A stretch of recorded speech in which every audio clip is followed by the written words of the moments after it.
What if you aren't bad with money? What if the system is? Why do you work harder every year but feel poorer every month? Why does your salary move slowly while prices explode overnight? Let me ask you this. Have you ever felt that saving money actually punishes you? That no matter what you do, the game stays rigged? Here's what should stop you in your tracks. Nearly 1,000 years ago, a man predicted exactly this world. He warned that when money loses morality, you lose your future. In this video, you'll discover why economies don't collapse from lack of money. They collapse when people like you stop trusting the system. Watch till the end, because once you understand this, you will never see money the same way again. The medieval warning, Al-Ghazali's economic philosophy and the crisis of modern finance. Many people tend to associate the beginnings of economic thought with figures like Adam Smith, Karl Marx, or perhaps Aristotle, if they were attentive in school. However, there is a lesser-known reality from the medieval era that is often overlooked in Western history. Almost 1,000 years ago, well before the advent of capitalism or the establishment of central banks, a Muslim intellectual issued a caution that resonates through every financial crisis we face today. He warned that when money strays from its ethical principles, societies begin to decay from within. Considering our current situation, it seems he may have had a deeper understanding of our circumstances than we realize. The world of Al-Ghazali, circa 1100 CE. To grasp the significance of Al-Ghazali, a pivotal thinker during the Islamic Golden Age, one must envision a landscape that is simultaneously recognizable and strange. The time frame is roughly 1100 CE. Europe is divided and impoverished, still emerging from the aftermath of the early Middle Ages. In contrast, the Islamic realm extends from Al-Andalus in Spain to Persia and further. Its cities are affluent, bustling, and sophisticated. Baghdad, Damascus, and Cairo serve as centers of economic and intellectual might. Trade routes are alive with caravans transporting silk, spices, textiles, and silver. Scholars engage in discussions on philosophy, law, astronomy, and medicine. The marketplaces are vibrant. The empire's wealth is substantial, and this wealth is changing society more rapidly than anyone can fully comprehend. Amidst this flourishing trade and increasing inequality, a scholar named Abu Hamid al-Ghazali emerges, part philosopher, part jurist, part theologian, and part critic. Picture him as a thinker capable of elucidating both the essence of the soul and the rationale behind a monetary system effortlessly. Born in 1058 in Persia, Al-Ghazali quickly ascended the intellectual hierarchy. By his mid-30s, he held one of the most esteemed teaching roles in the Islamic world. Yet what set him apart was not his prestige, but his refusal to conform to societal norms. He observed a world where wealth was expanding, markets were flourishing, yet something felt amiss. A society fixated on money, but drifting away from purpose. An economy outwardly prosperous, but inwardly deteriorating. The modern parallels are unmistakably evident. Al-Ghazali began to pose a question that few had the courage to address. What occurs when a civilization becomes wealthy more rapidly than it gains wisdom? To explore this, he directed his attention toward the very nature of money itself. Al-Ghazali's moral systemic analysis of money. This aspect tends to astonish most viewers from the West. Al-Ghazali was not merely a religious scholar. He was among the earliest thinkers to contemplate money in both ethical and systemic terms. While Aristotle regarded money as a practical creation, and later economists evaluated it through mathematical lenses, Al-Ghazali investigated its psychological and spiritual effects on communities. He explored how money influences behavior, motivation, trust, and ultimately, the destiny of nations. To grasp his economic concepts, one must first understand his fundamental perspective on money. For Al-Ghazali, money was not to be idolized, stockpiled, or brandished as a symbol of status. It was simply a tool, an enabler of transactions. He likened money to a mirror. A mirror possesses no inherent value. Its significance derives from what it reflects. Money functions in a similar manner. Its strength is not in the gold or silver itself, but in the exchanges, constructions, and collaborations it facilitates. This notion is often claimed by contemporary economists, yet Al-Ghazali articulated it in the 11th century. a time when many Europeans still primarily viewed wealth in terms of land or plunder. From this premise, one of his most crucial realizations emerged. Hoarded money is lifeless wealth. He believed that wealth stashed away in chests, concealed in rooms, or buried in yards was not only ineffective, but also socially harmful. Inactive wealth does not circulate. It fails to nourish workers, finance trade, or support families. It suffocates economic vitality. He described it as freezing the bloodstream of society, a phrase that could very well fit in any contemporary critique of inequality. However, Al-Ghazali was not merely lamenting greed. His argument delved into systemic issues. When the affluent accumulate money, they give rise to scarcity, not due to a lack of resources, but because circulation is hindered. Prices become distorted. Markets collapse. People endure hardship. The dangers of speculation and dishonest trade. This evaluation leads to his subsequent significant idea: speculation undermines trust. Al-Ghazali had little tolerance for traders who altered prices, fabricated shortages, or took advantage of crises for their gain. He perceived speculative actions not as shrewd tactics, but as moral decay, earning profit without giving back. Whoever profits from the suffering of others, he stated, profits from corruption. And in his perspective, corruption was like a disease. Once it establishes itself, it spreads throughout markets, institutions, and ultimately affects society as a whole. If this resembles a critique of contemporary financial bubbles, exploitative lending, or profiteering during crises, it truly is. Just articulated 900 years prior. However, Al-Ghazali was not against profit. He was not opposed to business. He did not advocate for monasteries or vows of poverty. He firmly believed in trade. He held the view that markets were both natural and essential. He thought wealth could carry significance and even virtue. His true focus was on dishonest trading practices, cheating, deceit, using inaccurate measurements, hiding flaws in products, or distorting information. He argued that markets can only operate when participants have trust in one another, and when trust breaks down, the economy follows suit. In that regard, he was among the earliest thinkers to articulate what modern economists refer to as transaction costs, information asymmetry, and moral hazard, just without the technical terminology. Another significant realization he had was the importance of labor. He contended that work possessed inherent dignity, while wealth gained without effort was spiritually hazardous. For him, money acquired through hard work nurtured character, whereas wealth amassed through deceit eroded it. While this may sound moralistic, the reasoning was practical. Societies become robust when people contribute. They become weakened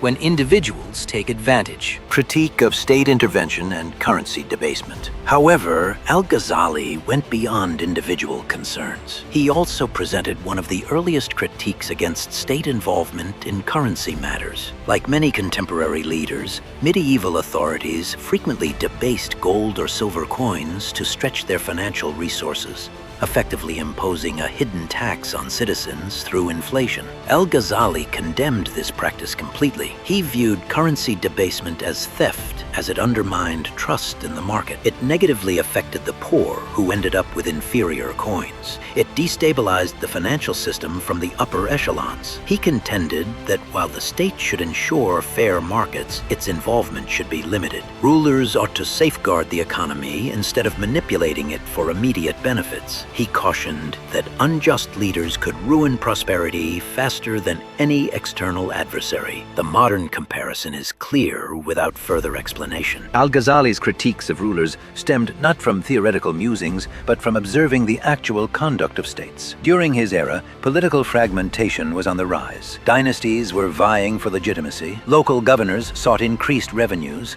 and whenever rulers felt their control waning, the economy was the first area in which they tightened their grip. Some imposed exorbitant taxes, others altered coinage to extend their budgets. Some confiscated merchant properties, while others borrowed irresponsibly, leaving future generations to face the fallout. None of these approaches were novel, and in Al-Ghazali's view, none resolved the root issue.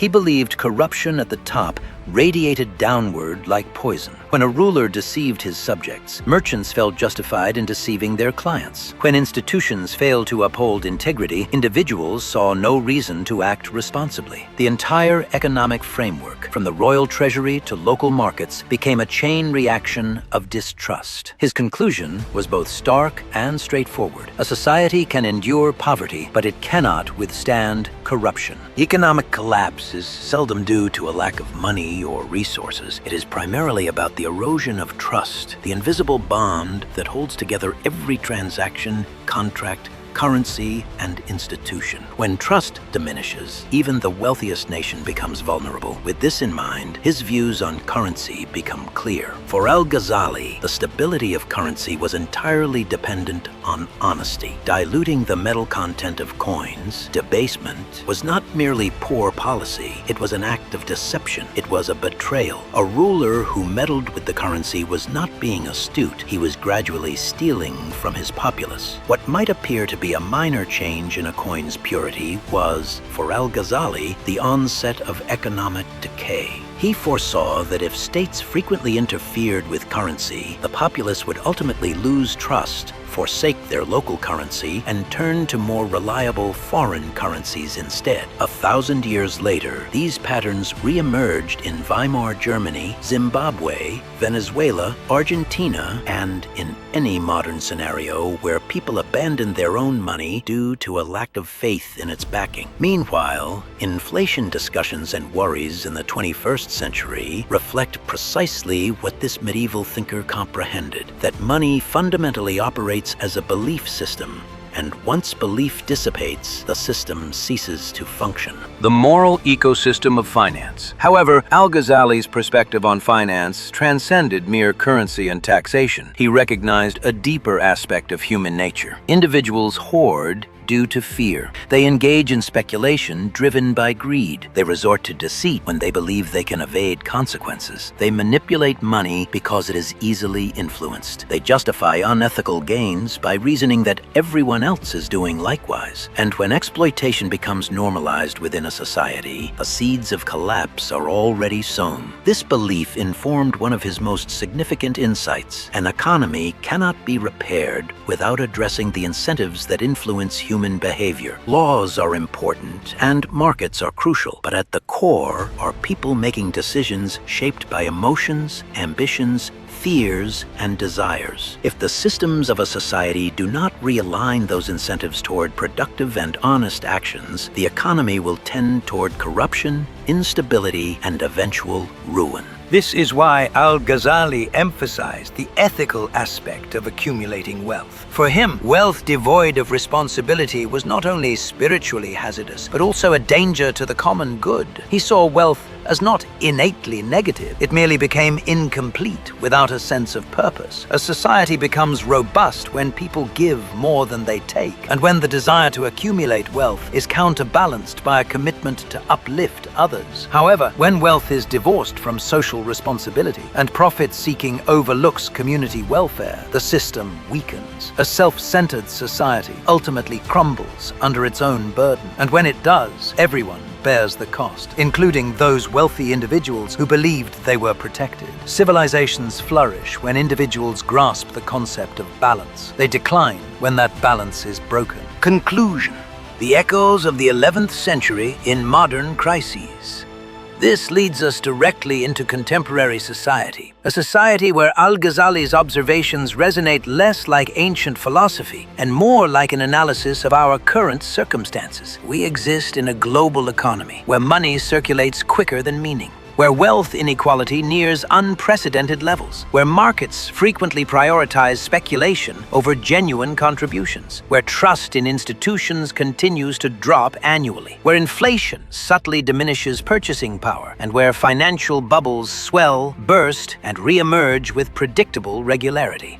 All around us, there are reminders of the very challenges that Al-Ghazali highlighted, manifesting on a worldwide scale. His critique of hoarding reflects today's conversations about billionaires, tax havens, and concentrated wealth. His warnings regarding speculation echo concerns about housing market crises, cryptocurrency fluctuations, shadow banking, and exploitative markets. His denunciation of manipulated currency addresses contemporary monetary policy discussions. Moreover, his contention that trust is essential for prosperity clarifies why countries with stable institutions, fair justice systems, consistent regulations, transparent governance benefit from stronger currencies and more resilient economies. What resonates with modern audiences is how little has changed. The technology has evolved, the markets are more rapid, and the scale has expanded from local to global, yet the core human behaviors remain unchanged. Al-Ghazali would likely observe our current circumstances, characterized by excessive debt, speculative mania, increasing inequality, political stalemates, and a lack of institutional trust, and assert precisely what he articulated a millennium ago. Where justice is lost, prosperity cannot remain. That is a disconcerting reality. Economies do not fail merely because the figures become unbalanced. They collapse when the individuals within the system lose trust in one another. They falter when the incentives promote undesirable actions. They disintegrate when institutions fail to maintain the fairness that undergirds markets. Human feelings, human fears, human greed, and human shortcuts. These, rather than abstract economic equations, are what drive civilizations toward crises. Al-Ghazali was not delivering a religious sermon. He was depicting reality. He recognized something that economists frequently find difficult to acknowledge, that money is not a mere mechanical entity. It functions as a moral ecosystem. When the moral framework decays, the financial system inevitably follows suit. That's why his theories are relevant today. In an age marked by unprecedented debt, speculative excess, institutional distrust, and financial stress, his primary message becomes a key principle for survival. If money becomes separated from morality, the system will ultimately collapse. Grasping this concept is not just financial literacy, it's a form of financial safeguarding. Because while history may not repeat itself, failing to understand it can lead to substantial consequences. And if this perspective resonated with you, don't forget to subscribe. History holds the keys.